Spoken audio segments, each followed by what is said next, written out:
Jeg vil så gennemgå integralregningens hovedsætning, som jeg har delt op i 2 dele.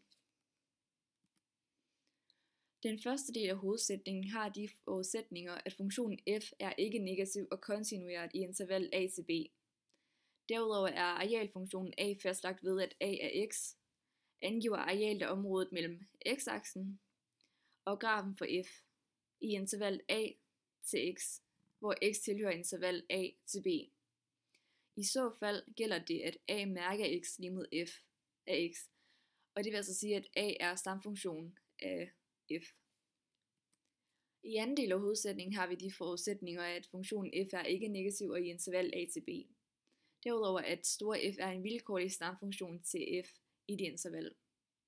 Området mellem grafen for f og x-aksen i intervallet a til b udregnes så ved store f af b minus store f af a. Det vil altså sige, som jeg har skrevet herover, at areal udregnes ved store f af b minus store f af a. Det er så den sidste del af hovedsætningen, vi vil forsøge at bevise. Som sagt udregnes areal a ved store f af b minus store f af a. Men store a og store f er egentlig begge to stamfunktioner til f.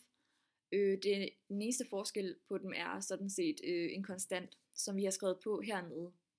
Så vi får store f af x lige med a, store a af x plus k. Hvis vi så indsætter intervallets endepunkter, altså a og b, på x's plads, får vi de her to. Store f af b lige med store a af b plus k. Store f af a lige med store a af a plus k.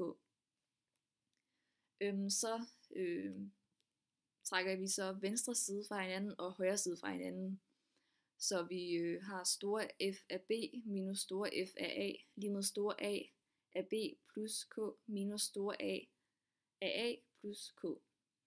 Og konstanterne går sådan set ud med hinanden, og vi kan også tælle store a af a fra, da arealet i interval a til a er 0.